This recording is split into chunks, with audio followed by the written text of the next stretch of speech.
I done got too fat for my church pants. So we just gonna have to do this one untucked. 144,000 sealed.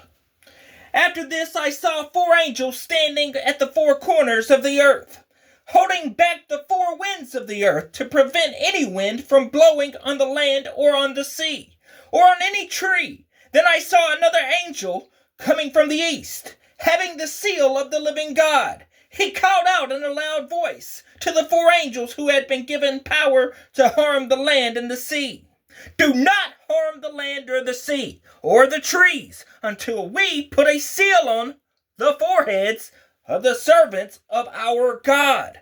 Then I heard the number of those who were sealed, 144,000 from all the tribes of Israel. From the tribe of Judah, 12,000 were sealed. From the tribe of Reuben, 12,000. From the tribe of Gad, 12,000. From the tribe of Asher, 12,000. From the tribe of Naphtali, 12,000. From the tribe of Manasseh, 12,000.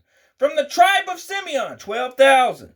From the tribe of Levi, 12,000. From the tribe of Issachar, 12,000. From the tribe of Zebulun, 12,000. From the tribe of Joseph, 12,000. From the tribe of Benjamin, 12,000. The great multitude in white robes.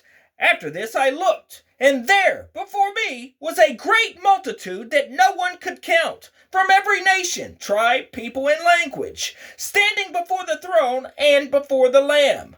They were wearing white robes, and were holding palm branches in their hands, and they cried out in a loud voice, Salvation belongs to our God, who sits on the throne, and to the Lamb. All the angels were standing around the throne and around the elders and the 4 living creatures. They fell down on their faces before the throne and worshipped God, saying, Amen.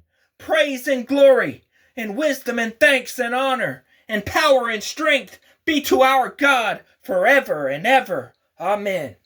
Then one of the elders asked me, These in white robes, who are they? And where did they come from? I answered, Sir, you know. And he said, These are they who have come out of the great tribulation. They have washed their robes and made them white in the blood of the Lamb. Therefore they are before the throne of God, and serve him day and night in his temple. And he who sits on the throne will shelter them with his presence. Never again will they hunger, never again will they thirst. The sun will not beat down on them, nor any scorching heat. For the Lamb at the center of the throne will be their shepherd. He will lead them to springs of living water, and God will wipe away every tear from their eyes.